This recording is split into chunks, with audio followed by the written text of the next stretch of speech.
আসসালামু আলাইকুম ওয়া রাহমাতুল্লাহি ওয়া বারাকাতুহু। আমাদের দ্বিতীয় পর্ব সহজ আরবি ভাষা শিক্ষায় আপনাকে স্বাগতম। এর আগের দিন আমরা যেটা পড়েছি আশা করি আপনাদের সবাই ভালো লেগেছে। আমরা একটু একটু করে আগাবো ইনশাআল্লাহ। কেমনটা আগাবো সেটা আপনাদের কাছে একটু বলতে চাই, কারণ হচ্ছে যে অনেকে জিজ্ঞাসা করেন আমাদের কাছে যে আরবি শিখতে আসলে কত সময় লাগবে। আমরা বলতে চাই এক্ষেত্রে এটা হচ্ছে নেভার এন্ডিং জার্নি, মানে এই যে জার্নির বা যে ভ্রমণের কখনো শেষ হয় না। কোরআনের সাথে আপনার মৃত্যুর আগের দিন পর্যন্ত লেগে থাকতে হবে। সো চলুন আমরা একটু দেখি যে কিভাবে আমরা এটা শিখব।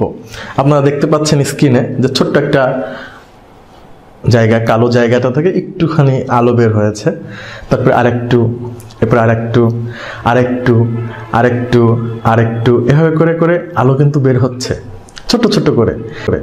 একটা সময় কিন্তু কালো জায়গাগুলো আলোতে ভরে যাচ্ছে এবং একটা সময় ওই পুরো কালো জায়গা জুড়েই আসলে আলোর দেখা দেয়। এরপর আমরা কি করব, একটু একটু করে আলোগুলা জোড়া দিব, আস্তে আস্তে করে আলোগুলা জোড়া হচ্ছে এবং অনেকগুলো আলো হয়ে একটা সময় কালো জায়গাটা কিন্তু আর থাকছে না। তখন কি হয়, আলো চলে আসে। আমরা বলতে চাই আরবি শেখার আপনার ধাপগুলো ঠিক এমন, একটু একটু একটু একটু করে আপনি অনেক দিন বসে আস্তে আস্তে ধৈর্য সহকারে শিখবেন, কিন্তু এখান থেকে সরে যাওয়া যাবে না। আর একটা সময় সেটা একেবারে আপনাকে আলোকিত করবে।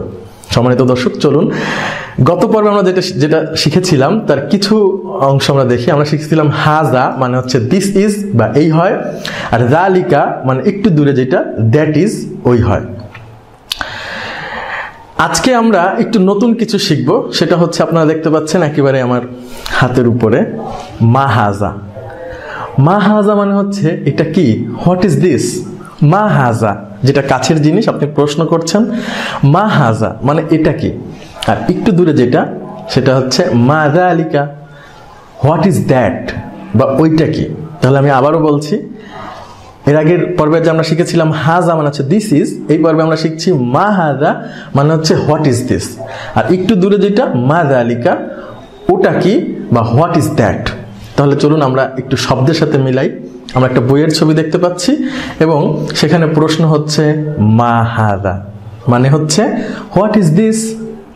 তাহলে আপনি উত্তর বলবো আমরা হাজা কিতাবুন, this is a book, this is a book.